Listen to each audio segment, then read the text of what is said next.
राधे राधे मेरे प्रिय साथियों, आप सभी को दीपावली की बहुत बहुत शुभकामनाएं।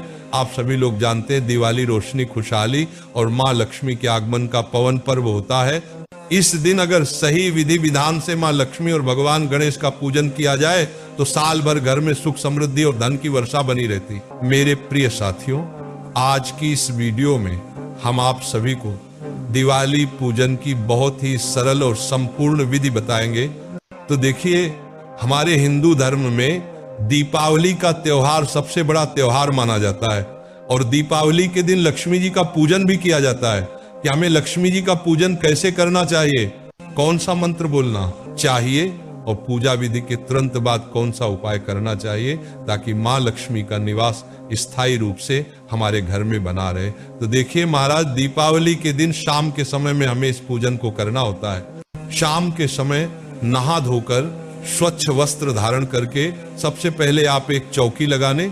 महाराज ध्यान रहे कि चौकी आप इस प्रकार से लगाए कि आपका जो मुख है वह उत्तर दिशा की ओर होना चाहिए। अगर उत्तर दिशा की ओर मुख न कर पाए तो पूर्व दिशा की ओर मुख करके आपको इस प्रकार से एक चौकी लगा लेनी है और चौकी के ऊपर लाल रंग का वस्त्र बिछा लेंगे। अब इसके ऊपर हम लक्ष्मी जी और गणेश जी का एक पोस्टर लगाएंगे। महाराज, इस तरह के पोस्टर आपको मार्केट में बड़े ही आसानी से मिल जाएंगे और ये बहुत ही ज्यादा महंगे भी नहीं मिलते हैं।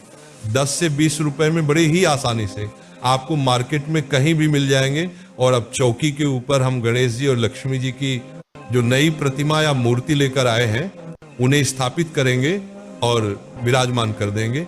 महाराज, अगर आप नई मूर्ति नहीं लेकर आए हैं तो पहले से जो आपके घर में गणेश जी लक्ष्मी जी की मूर्तियां हैं उन्हें भी स्थापित कर सकते हैं। साथियों, इसके बाद में सुपारी के रूप में हम भगवान विष्णु को यहाँ पर विराजमान कर देंगे। महाराज, अगर आपके पास में भगवान विष्णु जी की मूर्ति या फोटो कुछ तो आप उन्हें भी विराजमान कर सकते हैं। महाराज, ये बात भी आप जानते होंगे कि सोना और चांदी माँ लक्ष्मी का ही प्रतीक होता है।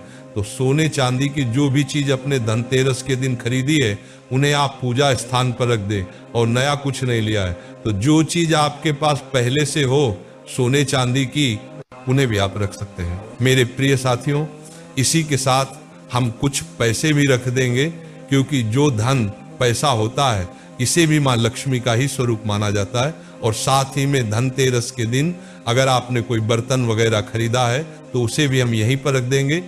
इन सभी का हमें पूजन करना होता है। अब देखिए महाराज, जो दिवाली की पूजा है ये एक बहुत ही बड़ी पूजा मानी जाती है। तो इस दिन कलश स्थापना करना बहुत ही शुभ रहता है। अगर आपके पास समय है तो कलश स्थापना इस दिन जरूरी कीजिएगा। तो जहां आप बैठे हुए हैं अपने हाथ से लेफ्ट हैंड की तरफ यानी कि लक्ष्मी जी के राइट हैंड की तरफ में हमें चावल की एक ढेरी लगानी है। महाराज, ध्यान रहे कि पूजा में प्रयोग किए गए चावल बिल्कुल भी खंडित नहीं होने चाहिए। तो चावल से हम यहाँ पर एक अष्टदल कमल बना लेंगे क्योंकि माँ लक्ष्मी को अष्टदल कमल बहुत ही प्रिय है। अगर आपको बनाना नहीं आता है तो केवल आप चावल की ढेरी लगाकर भी इसके ऊपर कलश स्थापना कर सकते हैं। इसमें हम पूर्ण रूप से जल और गंगा जल भर लेंगे और इसके ऊपर में स्वास्तिक बनाकर रख लेंगे। इसके बाद इसमें हल्दी, सुपारी, सिक्का, थोड़े से चावल कलश के अंदर डालकर कलश का कंठमौली धागे से बांध देंगे। अब आम के पत्तों पर टीका लगाकर हम कलश को सजाएंगे। अगर आम के पत्ते ना मिले तो आप अशोक के पत्ते भी लगा सकते हैं। और अब हम इस कलश को अष्टदल कमल के ऊपर स्थापित कर देंगे और एक चावलों से भरे हुए पूर्ण पात्र से हम कलश को ढक देंगे और एक नारियल को मौली धागे से बांध करके हम यहाँ पर रखेंगे। आप चाहे तो लाल रंग का कपड़ा भी लपेट सकते हैं। अब नारियल का मुख अपनी ओर रखते हुए हम कलश के ऊपर इस नारियल को रख देंगे और इस तरह से हमारे कलश की स्थापना हो जाएगी। अब हमें अखंड दीपक जलाना है तो इसके लिए हम यहाँ पर चावलों से स्वास्तिक बनाएंगे। और महाराज, आप स्वास्तिक बनाना ना चाहे तो आप थोड़े से चावलों की ढेरी लगाकर उसके ऊपर भी अखंड दीपक जला सकते हैं जो कि माँ लक्ष्मी और भगवान विष्णु को अत्यंत ही प्रिय है। और ये अखंड दीपक देवी देवताओं को तुरंत ही प्रसन्न करता है। इस प्रकार से चावलों के ऊपर में एक बड़ा दिया जलाया जाता है। ये अखंड दीपक जो होता है ये दिवाली की पूरी रात जलता रहता है और इस दीपक में घी या सरसों का तेल भरा जाता है। तो इस प्रकार से हम दीपक जला लेंगे और दीपक जलाकर प्रार्थना करेंगे कि हे माँ लक्ष्मी, आज मैं आपका पूजन करने जा रहा हूँ या कर रही हूँ। आप मेरी पूजा को स्वीकार करें, कोई गलती रह जाए तो मुझे क्षमा करें और मेरे घर में स्थायी रूप से निवास करें। साथियों, इस तरह से संकल्प करने के बाद में फिर हम पूजा को शुरू करेंगे। तो सच्चे भाव के साथ सबसे पहले हम भाव रूपी जल का स्नान छींटे के रूप में लगाकर करेंगे। तो यहाँ पर हम सभी देवी देवताओं को स्नान करा देंगे। स्नान कराने के बाद में फिर वस्त्र रूपी भावना के साथ हम मौली या कलावा जो है वह समर्पित करेंगे। तो यहाँ पर सबसे पहले गणेश जी को, माँ लक्ष्मी जी को, भगवान विष्णु जी को, कुबेर देव को, सरस्वती माता को, सोना चांदी जो भी चीज आपने रखी है, कलश देव को तो हमने पहले से ही मौली धागा बांध दिया है।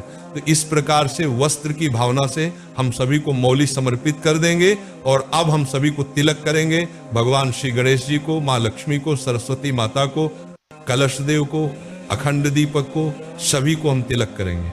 साथ ही पूजा में जो भी परिवार के सदस्य सम्मिलित हैं उन्हें भी हम तिलक करेंगे। और अब हम सभी पर अक्षत समर्पित करेंगे।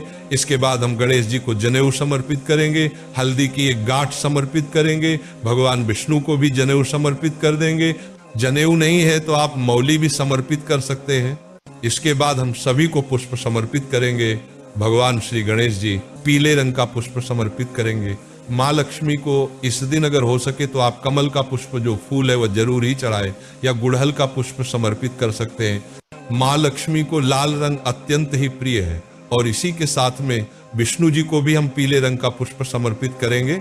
कलश देव को भी हम पुष्प समर्पित जाना जाता है, क्योंकि समुद्र मंथन से माँ लक्ष्मी और कौड़ी दोनों का ही जन्म हुआ था। इसी के साथ में 5 गोमती चक्र हम ले लेंगे।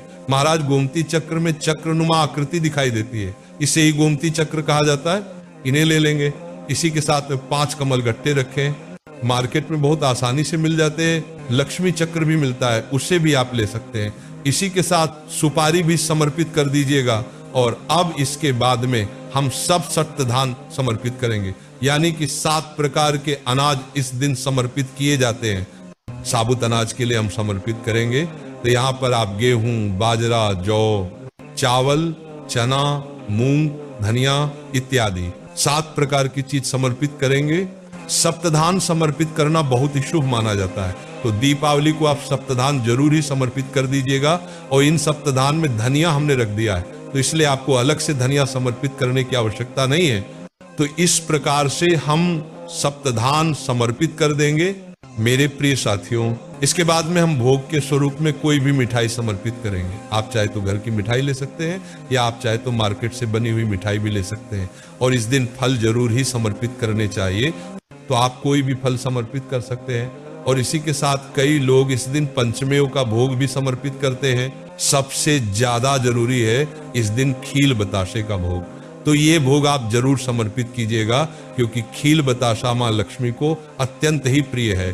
तो हम यहाँ पर सभी को थोड़े थोड़ी मात्रा में खील बताशे का भोग समर्पित करेंगे। और जो बर्तन आप नया खरीद कर लाए हैं उसमें भी थोड़ी मात्रा में खील बताशा जो है वो हम छिड़केंगे। और अब इसके बाद में 2 पान के पत्ते हमें लेने हैं। 2 पान के पत्ते ना मिल पाए तो 1 पान का पत्ता भी आप ले सकते हैं।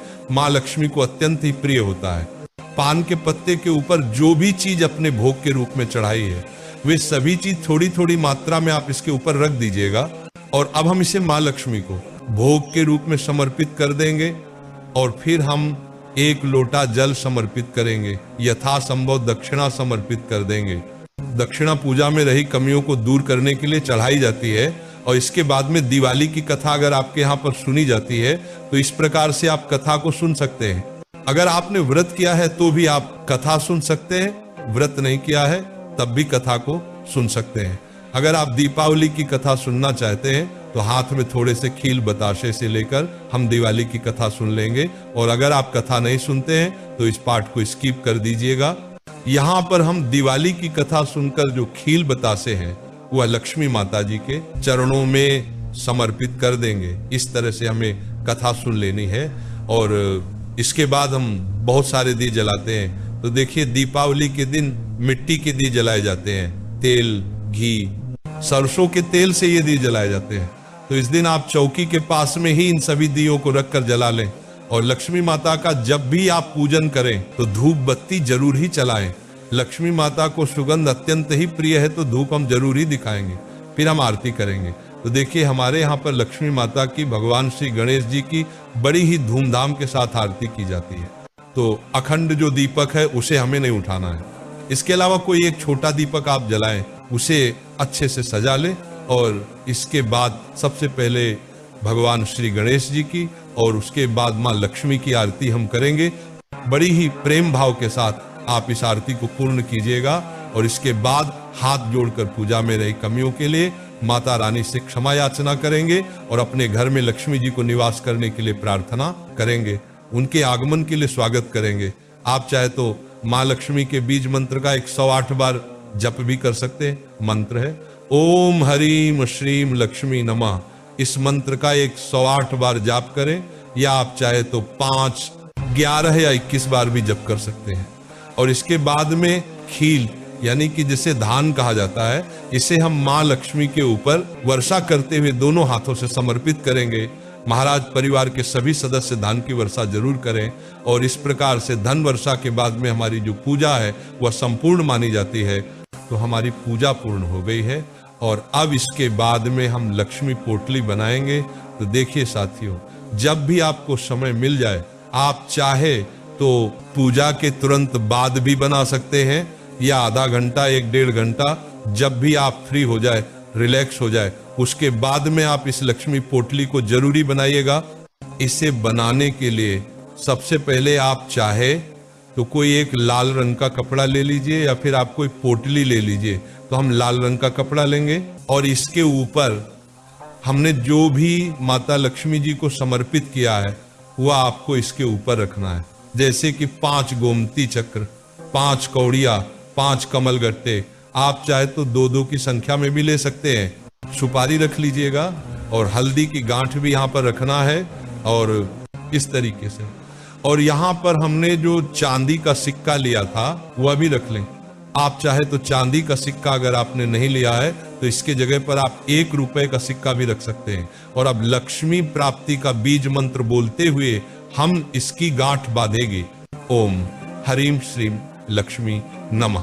इस मंत्र को बोलते हुए गांठ बांधकर इस पोटली को ले जाकर आपके धन वाले स्थान पर, जहां आपकी तिजोरी है, पैसा रुपया गहना जहां भी आप रखते हैं, पूरे साल के लिए इस पोटली को ले जाकर वहां पर रख दीजिएगा। और अगले साल इनमें से जो चीज खराब हो गई है उनका विसर्जन करके आप फिर से इन सामग्री को प्रयोग में ले सकते हैं। तो इस प्रकार से हमारा जो लक्ष्मी पूजन है वह संपन्न होता है। साथियों, अगर आपको हमारे बताने का तरीका पसंद आया है तो वीडियो को लाइक करके हमें कमेंट सेक्शन में जरूर बताइएगा कि हमारी मेहनत सफल हुई है या नहीं हुई है। साथियों, आप सबको वीडियो कैसी लगी कमेंट सेक्शन में जय मां लक्ष्मी जरूर ही बताइएगा। और इस वीडियो को ज्यादा से ज्यादा हर सनातनी हिंदू भाई बहन के साथ शेयर करना बिल्कुल मत भूलिएगा। और साथियों, आप हमारी ये वीडियो कहाँ से देख रहे हैं कमेंट में जरूर बताएं। और आप सभी लोगों को हैप्पी दिवाली, राधे राधे मेरे प्रिय साथियों।